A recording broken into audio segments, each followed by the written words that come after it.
How's it going, everybody? This is the Nitty Gritty. My name is Chad. With me, as always, is Leonard, and this is a show about wrestling. And we are going to be recapping the SummerSlam week festivities here. I'm just going to go briefly over my thoughts on the Great American Bash, and then we'll get into my recap on SummerSlam. Leonard will chime in here and there. He Yes, I was. So with Leonard's excuse this time, my wife and I were on a trip to historical New Philadelphia, Ohio. Google it, and also Google the Ernest Werder Museum. It will blow your mind. So that's where I was at this weekend, where I didn't watch either pay-per-view.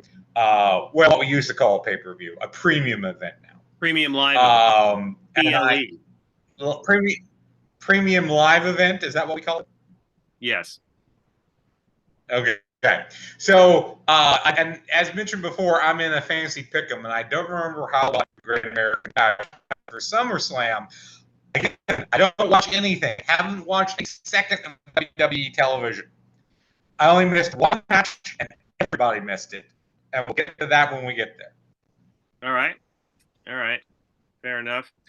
So let's start briefly with the Great American Bash. It was the 11th Great American Bash, and from WWE it was the 11th, 25th Great American Bash overall, and it was obviously the NXT division, and it was at Cedar Park, Texas, at the HEB Center at Cedar Park, and so the first match. There was a match, I guess, on the pre-show. I didn't watch that. The first match was the family of Tony D'Angelo and Channing Stacks Lorenzo versus Gallus, Wolfgang, and Mark Coffey. This was for the NXT Tag Team titles. I gave this 2.5 stars. There really wasn't much to this. I don't see much in the way of the family tag team, but maybe it's just me. The next match is Roxanne Perez versus Blair Davenport, and I gave this one three stars. This was a Weapons Wild match, and it was decent for what it was. Nothing special, but it was decent for what it was. Maybe I did mention I insinuated the family won the NXT Tag Team titles off of Gallus, who were the champion. One of the big things was Gable Stevenson versus Baron Corbin. It was the professional wrestling debut of Gable Stevenson. I always say Stevenson, Leonard, and that is not his name. But I believe I do as well. And this match I did hear about because the reaction of the crowd is that they turned on Stevenson. right. Supposedly, you were watching, so they were giving Corbin of all people face reaction.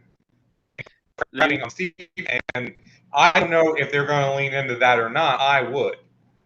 Well, so what's funny about it is they debut him as he is this Olympic gold medalist, but what's interesting to me is that they specifically didn't debut Kurt Angle as a face, because they said if you go out there and talk about how you're a gold medalist and and be promoted as you're better than everybody else, everybody's going to hate you. So they made him come out as a heel, which made sense. And what's interesting is that they're debuting Gable Stevenson the exact opposite way of what worked before. So the crowd didn't like him. And here's the other factor. It's the fact that we've been hearing about this guy for a long time. So I think that the expectations were really high, and understandably so. Like, he's been working for a while, we assume, and he just was mediocre at best, I would say. And he's in there with Baron Corbin, who can work with pretty much anybody into a halfway decent match. And, at this point, Baron Corbin has been put out to pasture. I don't know if anybody's been paying attention to his streak of losses, but he hung up the Lone Wolf character from NXT. He hung up the King gimmick and the poor Baron Corbin gimmick, all that stuff. And he's just kind of himself now. I don't know. But I guess he's just there to put over some of the young talent at this point. And this one ended in a double DQ which I thought was weird. And I'm sorry, a double count out. Yeah, I mean, put over the debuting guy that you've hyped to the moon. Right. Even if it wasn't working, still put that. Right. The only thing I could think of would be they want to try to do a program between the two of them to try to get Stevenson over more. But. Yeah, I guess they're going for a longer story there. I gave that a star and a half. It just wasn't very good. The crowd wanted nothing to do with Gable Steveson, and the match was, I don't know, they didn't really click as much as I thought they wanted it to. The next match, we have Dirty Dominic Mysterio with Rhea Ripley against Wes Lee and Mustafa Ali for the NXT North American title. I gave this 2.5 stars. And the reason I gave it 2.5 stars is not because necessarily Wes Lee or Mustafa Ali, both are capable talents. It's because, it's just kind of rinse and repeat with the Dominic Mysterio, Rhea Ripley approach. Rhea Ripley gets involved, Dominic wins. We get it. We've been there. It's going to continue to be that way probably for a long time. Everybody hates Dominic Mysterio, and I understand why. I understand why they put this title on him, because there really is no other realistic title that they could, convince you he could actually win. So they gave him the NXT North American title for no reason other than they had no other options, I guess. So yeah, that 2.5 stars on that one. Next one. Too bad they retired the 24/7 belt because yeah, he'd be falling victim to that for sure. The next match we have Tiffany Stratton against Thea Hall, who's accompanied by Andre Chase and Duke Hudson. Tiffany Stratton wins this by technical submission. I gave it 3 stars. It was okay. I don't think that the current crop of NXT talent in general, but also the female talent, I think a lot of them are, very similar, and just they don't stand out enough. Leonard, I saw a clip, and I don't know how old this clip was, of Hulk Hogan talking about WWE as it is now, and talking about how basically now that the company is more important than any one talent. And he was saying, and he listed some points that like really made me think. He was saying, it looks like everybody has music made by the same people. Everybody has costumes made probably by the same seamstress. Everybody gets trained by the same people. So everything there's a lot of sameness, if that makes any sense. Mm-hmm. So it does. It's a homogenized product. And if you go back to, say, Hogan's era, there was some similarities, but at the same time, there were differences in not only everything that you just mentioned, but the most important thing is working style. Right. Because if everyone's trained by the same dude, then everyone works the same type of match. Right. And will have the same move sets. Where back in the day when you had guys come in from Mid-South and Florida and AWA, and Vince was poaching, and that's one thing I've heard about, is that Vince actually, once he destroyed the territory system, realized, oh, I've kind of screwed myself because I don't have a farm system, or I don't have, if someone gets stale, I can't send this dude away and then bring them back in a year or what have you. And if you've seen, they still do that sometimes. Drew McIntyre and Christian both going to Impact and then coming back. Those types of situations. So I think they very much would like, and not just their own personal farm system, because again, everyone is getting trained the same way, but where you could send the guy out and then bring him back. Yeah, and that's why I say, like, I don't know how much hope there is for the future of WWE in terms of like the talent. I'm not saying there's no good talent. There is. And we'll, I'll get to the main event here in a second. But like, I don't see anybody that is super standoutish. And the ones that do stand out came from a different country. Case in point, the main event for the NXT title, Carmelo Hayes, the champion, against Ilya Dragunov. Dragunov, I love. I think he's great. He had a hellish match with Walter / Gunther in NXT UK when that was around. And this match is really, really good. I thought it was the best match, including SummerSlam. I gave it 4.25 stars. Dragunov just has this, he has like a for lack of a better word, like that Japanese strong style type approach. Like you really feel everything he's putting in there. So I like him a lot. Carmelo Hayes, he's very good. Don't get me wrong, but he is the type of good that you see in a lot of different talent. There's nothing about Carmelo Hayes, in my opinion, that stands out. And not to get on AEW, but they're, for better or worse, like that's why AEW I like, because a lot of those guys are coming from different areas. Like you don't necessarily have the same training system for a lot of these guys. So that's a big problem, I think, going forward. I really, really do. But overall, I thought the Great American Bash was pretty mediocre. Other than the main event, I really can't recommend anything else. I recommend checking out that match to whoever cares to. And Leonard, you don't do pick'ems for NXT, I'm guessing, right? We do, but I don't remember what I picked. That's fair. I don't think I did as well. Okay. Well, let's get into the SummerSlam event. It is the 36th annual SummerSlam event. It was held August 5th, 2023, Detroit, Michigan, Ford Field. The attendance was reported at 51,477, but what they announced at the event is 59,194. Who knows? Who cares? There's a lot of people there. So let's get to the matches. The first match was Logan Paul versus Ricochet. I gave this match 3.5 stars. I'll admit, and I have before, Logan Paul is good in the ring. Ricochet, we know what kind of high flyer he is.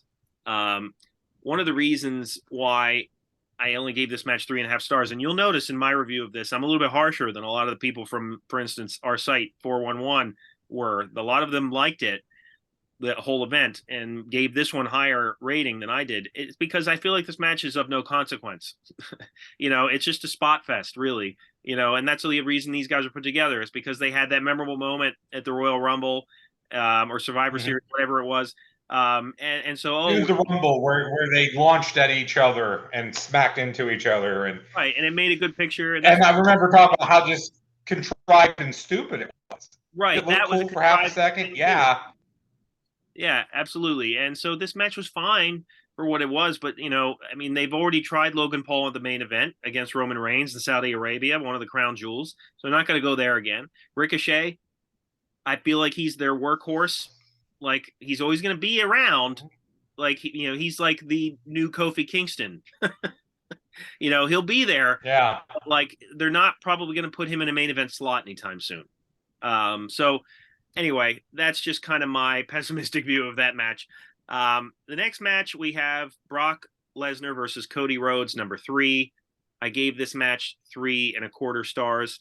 It was fine for what it was. The reason I gave it a lower rating than you will see probably elsewhere is because a lot of these matches, the structure of them was very predictable to me. You could see very early on what they were doing. You had Brock Lesnar killing Cody Rhodes through 90% of the match, and then you were going to have Cody get a flurry at the end and win. Like at this stage, because Brock's not facing Roman anymore, like you knew they weren't going to have Brock go over here. I don't think Brock cares. Like, like he's just there to collect a paycheck. I remember like one footage they saw of him coming into the arena, like he had a Slayer shirt on. Like, it's like he's just Brock. He just shows up and he does what he needs to do, and he's great at what he does. But you knew Cody was going to go over here. There was really no suspense in this to me.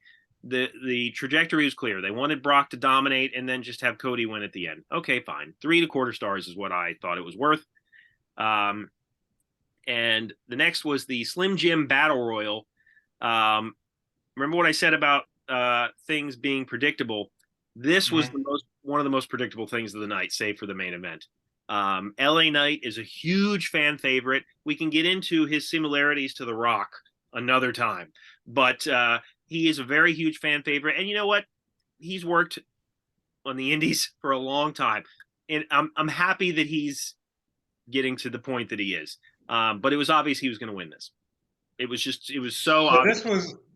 So the Battle Royal was not part of the pick'em because they had only announced 7 or 8 guys that were going to be in it. So they're like, well, we're not going to make this part of it since we don't know everyone who's in it.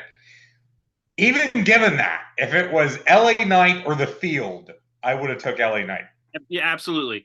Like they had Omos come out and like they're still trying, to get somewhere with him, and like it's LA Knight is their guy, but from what I've heard, like I don't know if they're gonna do a rush job with him as a face. So who knows? But Let me tell you something about almost. So in my long-term fantasy booking league thing that we talked about, my fantasy wrestling thing, I picked up almost. I gave him to Jake the Snake Roberts. I put him in a Drago-like costume, and he's being called Black Mamba. I Just let him choke slam people. okay. Hey, if it works, it works, right? It's working. I actually had people in the league that said I am probably using almost better than they've ever seen him used in any other sort of fantasy situation. So Sure. The next match is so everybody was very. By the way, let me just kind of add context to what's coming. When LA Knight won the Battle Royal, the crowd erupted. They were very excited. WWE learned their lesson in a little way in terms of like the Daniel Bryan's fiascos with the Royal Rumble. They had LA Knight win. The crowd was very excited. Now we go into Shayna Baszler versus Ronda Rousey in an MMA rules match. And the air went out of that crowd so fast. Like it was incredible how dead the crowd was for this. For starters, yes, it's MMA rules. I have no idea what the objective was here, apart from being a genuine regular match. Like I think they explained it beforehand. Maybe I wasn't paying attention, but it was weird. The crowd didn't understand what they were watching really. And this too, I thought was predictable. I knew Rousey was going to let Shayna Baszler win. Ronda Rousey pops in and pops out whenever she feels like it. I don't see her as a, veteran that's going to be around 15, 20 years. So I figured they would have Shayna go over here, and they did. And this was not good. I think that they underestimate that wrestling fans and MMA fans are circles that intersect. Right. And they don't necessarily. Those concentric circles are farther apart than they think they right. are. And so they probably assumed, and when I say that I'm saying the creative management, the bookers, Triple H, Vince, whoever, they understand this because they watch it anyway. Well, I would say the majority of fans, particularly your more casual fans that might go to a SummerSlam, don't. And they're not going to get it. If you explain it to them, they're not going to get it. And let's think back in the past when they've tried to combine, real combat athletics with sports entertainment, like the Brawl for All, for example. Like that didn't go over well either, did it? And like this was just like what MMA rules. Okay, like nobody believes that like these two women are actually going out there and whoever wins is going to be a surprise to everyone. like that's not what's happening. So like what are we trying to do here? So anyway, I gave the Battle Royal 2 3/4 stars. Some people don't rate Battle Royals, but I did. And I gave the Shayna Baszler Ronda Rousey match 2 stars. Again, I didn't like it. The next match, Drew McIntyre versus Gunther for the Intercontinental title. I gave this 4 stars. It was a good match.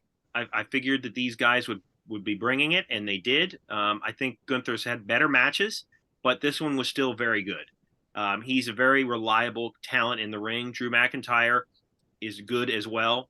But I think Gunther, you can count on him to get the best out of everyone. And I really, really hope that, next year is a big year for him because he certainly deserves it. I hope that he comes out dressed in an Elvis jumpsuit with a guitar. Honky Tonk Man, son. He is very close. I saw a stat the other day. I don't remember what it is, but he is close to beating the Honky Tonk Man's record. And I think they're going to let him do it. Probably, yeah. I give that one 4 stars. The next we have Finn Balor versus Seth Rollins for the World Heavyweight Championship. I gave this 4 stars as well. Other people gave it a much higher rating. The reason it was a good match, but it's a good match that we've seen from these guys time and time again. These guys know each other very well. I would say their best match was probably the finale of the Universal Championship tournament, the one that injured Finn Balor way back when. 7 years, I guess. He had it written on his shoulder for this match because it was exactly 7 years since that injury happened. But yeah, these guys work well together. Finn Balor's a good talent. Seth Rollins is a good talent. I should have gone lower on this match, and the reason why is, again, the ending, which was super predictable. At the last time these guys met, at the previous Premium Live event, they had Damian Priest come out with the briefcase and act as a distraction for Finn Balor. So he lost. They did the same thing here. So, it is what it is. Like, they're not going to take the belt out of Seth Rollins anytime soon. So this wasn't a big surprise to me. And maybe I'm just, a curmudgeon, Leonard, but some of these are just not surprising to me. I don't know. So the next match is Bianca Belair versus Asuka versus Charlotte for the women's championship. And I didn't care for this. And here's why. And Leonard will understand my logic here. Sometimes triple threats can be good, and other times they can be somewhat of a clash. And I thought this one didn't click. I just didn't. All three of these women are outstanding. But this, to me, the chemistry was weird because there were three of them. And we've seen countless great talents being triple threats, and it just doesn't go over well. Nothing against them necessarily. It's just triple threats are not easy to make work. And this was a prime example of it to me. It just, for whatever reason, I didn't think it clicked. Other people might disagree. I gave that part of the match 2.5 stars. And we had Bianca Belair win, which I thought was kind of surprising. But quickly thereafter, Io Sky came out and cashed in. And that was a cool moment to see because I was somewhat like, wow, they're going with Bianca Belair again? And then so when Io Sky came out to cash in, I was like, oh, that's a cool twist. I like that. And I was happy to see that moment. And I am imagining, Leonard, that this is the one you got wrong. So, yes. So there was like 20 people. 17 took Asuka, 3 took Charlotte, nobody took Bianca Belair. And, I'm usually on the Charlotte always wins train, but Asuka could beat Bianca. So that's why I'm like, yeah, they're going to keep the belt on her. If we knew that Io Sky was going to cash in, then I would have took Bianca because she's not beating Asuka and she's not beating Charlotte. I see where you're going. Yeah, I not in a cash in like that. Not in a cash in like that. Right. And now that she is the champ, now you can work a program with Asuka or a program with Charlotte. Right. I think you're going to see Bianca really fade to the background. She's going to be in a minor low card feud or just kind of be meandering around for a while after this now. And again, this is me not watching the programming consistently, but just based on how this was booked, she won so she could lose. So yeah, before the cash in, I really thought they were going to go with Charlotte because they were kind of not hyping it, but they were mentioning it would be her 15th time winning the championship thing. They mentioned that a few times, so I was like, okay, maybe they want her to get there. But yeah, so they went Bianca and then Io Sky. So that's how that went. The next match was the main event, and it was Roman Reigns versus Jey Uso for the undisputed Universal title. And here is my rant. So overall, I've said to people, in private and stuff, that I think that the tribal, the bloodline rather storyline is pretty good. Like, they've had it go on for so long, and they've kept you guessing and kept you, engaged in it pretty much. I've enjoyed it. I am of the opinion, some people will call this match the jump the shark moment. I wouldn't go that far. I just personally think that now it's so obvious that they're just going in circles because they simply don't want Roman Reigns to lose the title yet. Yeah. And you can list the reasons why, but we've already seen Jey Uso versus Roman Reigns during this reign. by the way. They did a Hell in the Cell, which is supposed to be the end of the feud, at least historically. So now they do a tribal combat match, which didn't seem to be a factor in this match at all. If there was a no holds barred aspect to this, I certainly didn't see it other than outside interference. Was this match okay? Yeah, I guess these guys work together. They've known each other since they were little kids. So I give it 3 stars.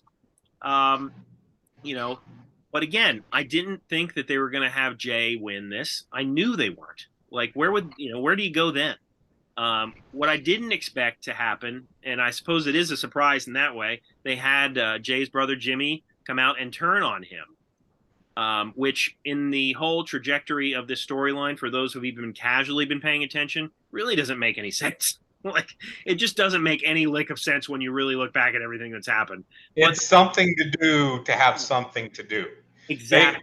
I guarantee you they sat down at some point, might have been day of, and went, we have to do something. We have to do a twist. We have to do a surprise. We have to do something. And somebody went, well, Jimmy could turn on him. Okay, that's what we're going to do. Yeah, and because, they want to have Reigns keep the title, and people online will be like, oh man, it'll make this really epic twin versus twin match. Okay, yeah, will that match be good? Sure it will. I'm sure it'll be a good match. But like, is that what people are clamoring to see right now? I don't know. I mean, yeah, but it'll be a decent match, but I just thought that this made no sense. It was stupid. Like, it's just like, this is so long now. We've been waiting for somebody to take the title off of Reigns. And, maybe they simply just don't have anybody. If it's Cody, it would be so anticlimactic. Now they pass it. Oh, but no, Leonard, we have to wait till they finish the story. Finish what story? Like, I hate that phrase because, like, they want everybody to be like, oh man, Cody's gonna get it someday. Stop. Like, if he gets a title, it'll be the Seth Rollins one, which is, I'm sorry, but the whole Cody thing, like you said, it'll be anticlimactic now. I absolutely agree with you. And are they still waiting for The Rock? I mean, the actors, the SAG strike is going on right now. So yeah. If The Rock wanted to do it, man, he'd have been on the phone already, you would think. But if The Rock comes in and wins the title, then he drops it the next night to whoever, because he's not going to hang out. Damian Priest will cash in on him the next day. Yes. That would be phenomenal. That would put Priest over like a rocket. It really would. And you know what? What's funny about it is that they're not even having Priest flirt with the idea of cashing in on Roman Reigns. Like, wouldn't you, in the logic of the company, if you're Damian Priest, wouldn't that be the title you'd want? Like, yes. Like, but see, this is their booking mentality of Roman Reigns.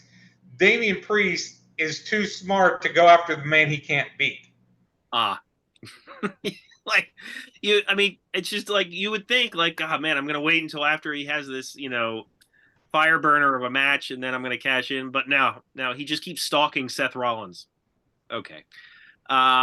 So yeah, nobody, I guess, saw that coming. And to me, it was just kind of stupid. I didn't like it. And I thought that they have no new material now, and they have no new opponents for Reigns, which is really a shame to me. And apparently from what I've read, he had a legitimate injury in this match, which I don't even know if anybody will notice because he doesn't work that much anyway. So, hopefully he gets better soon. I think on Raw, or, I think Sami Zayn was injured as well. So, like, the injury bug is really hitting WWE hard right now. So they should be thanking their lucky stars, I guess, that they have Seth Rollins as a main event guy. But yeah, so who knows where they go from here? But obviously they're going to go for the Jay versus Jimmy match. I read somewhere that people were hoping Rikishi would get involved. That would be, I had read that as well, that they think that Keish pushed Jimmy to turn on his brother, and that's going to be the catalyst for it. And he did it for The Rock. Yes, and then that's how you get The Rock to come in. See, please. I would love that. If that's how they go with it, That would be the most amazing callback. They're not going to do that. But yeah. So overall, I thought SummerSlam was okay. It's a premium live event that I only have to pay Peacock for. So for the money, I thought it was overall an enjoyable watch. I just thought that a lot of the finishes were predictable. Even though I didn't expect the Jimmy thing to happen, I knew that Roman Reigns was going to win through some sort of chicanery, and that's what happened. So overall, I just think that they need to shake things up a little bit. And I don't really know who's to blame. I know they certainly are shaking up the commentary team a lot. Now Michael Cole's going to be on both brands, which let me just tell you briefly why this is happening with the commentary teams. Michael Cole, for better or worse, Michael Cole, we are able to hear him and we check in with him because we can tell that he enjoys wrestling. Some of these, Corey Graves is a good color commentator, but some of these other play-by-play guys that they get, like, they strike me as people that are just using the company maybe as a stepping stone to other things. Like, I don't hear from a lot of these other guys that they genuinely love wrestling and enjoy calling it. Like, the enthusiasm is very forced through some of these guys, even if they are articulate and, know the moves. So they're going to keep going back to Michael Cole because he's the guy that they trust and he's the guy that the emotion comes through in a heartfelt way, in my opinion. Now, I know, Leonard, you don't watch a lot, but am I onto something in any way there? From what I know, yes. And I think that comes a lot with the mentality that has been kind of pervading over time with them is that they don't want people who like wrestling. They don't want wrestling commentators. Right. They want sports commentators, despite the fact that it's sports entertainment, not sports. Right. They don't want marks, and they don't want. And we talked about this with referees. They don't want their referees to be known to be stars. They don't want their announcers to be known to be stars. They want it to be a disembodied voice. And that's what they want. They got on Raw for a while there. What was his name? Jimmy Smith, who I knew before he came to wrestling because he was Bellator's play-by-play guy. And so he's an MMA guy. I was like, oh, that's a voice I know of. Like, it'd be interesting to see how he does. But again, like, he's a sports guy. Like, he's not a wrestling guy. So he's gone now. Yeah. So well, and we're screwing around here. It's nothing entirely new. Remember Mike Adamle? Yeah. Good sportscaster, lousy wrestling caster. Right. Coach wanted to go to ESPN from the moment he walked in the door, and everybody knew it from what I've heard. Right. And that's how we got there. So that's always been something that they've looked at. And if you go back, Todd Pettengill, Sean Mooney, they were radio DJs. Yeah. They weren't wrestling fans. They were spinning the hits on whoever FM. Shout out to Sean Mooney, friend of the show. Yes, good friend of the show, Sean Mooney. So that's been a mentality that they've always kind of had there. But now it's shifted even more to even those guys, Adamle and Coach and Mooney and Pettengill had a certain personality to them. Right. And now it's like, don't be a personality. Just be a voice. Yeah, and by the way, I love Booker T as a wrestler. But, oh my goodness gracious, his color is just awful. I'm sorry. There's no other. I can't sugarcoat it. I just can't. I cannot stand listening to some of these matches when he does color. And that's nothing new either. Bruno Sammartino was a horrible color guy. Right. Billy Graham was bad on color. A lot of these guys that are great in the ring don't necessarily translate. Sometimes the best guys are the guys who weren't great in the ring. For the longest time, I loved Matt Stryker, and I'm not sure where he's at in the world right now, but I thought Stryker was great on commentary. He was good. And what's funny about all this is that, we know how WWE searches for these guys, and who has all the wrestling commentators? AEW. They have all of them. Say what you will about Tony Khan and using money, but like they have Kevin Kelly. They have Nigel McGuinness. They have the dude from Ring of Honor. They have Jim Ross. Ian Riccaboni. Huh? Ian Riccaboni is the guy from Ring of Honor. Yes, thank you. Yes. He's been doing. And I'll say this real quick is that, as I said, we were off on a trip this weekend, and in the hotel, I think it was Friday night, my wife went down to the pool. I hung out. We had Spectrum on demand, and I watched the first episode of Collision. The first episode, it was on demand, so I watched the first episode, and that was Kevin Kelly and Nigel McGuinness. Right. Loved the commentary. It was great. And I did mention this to Chad. My wife came back to the room, and Scissor Me Daddy Ass came on, and I was at a loss as to explain what was going on. Yeah, it's that's another podcast, another show rather. So before we get kicked off here, I'll just say thank you for joining us. Let me know what you thought of my opinions. If you agreed or disagreed, I don't care. Let me know in the comments. Check out our other videos: segment surgery, stupid questions, random match reviews, and we are available wherever you listen to podcasts as well.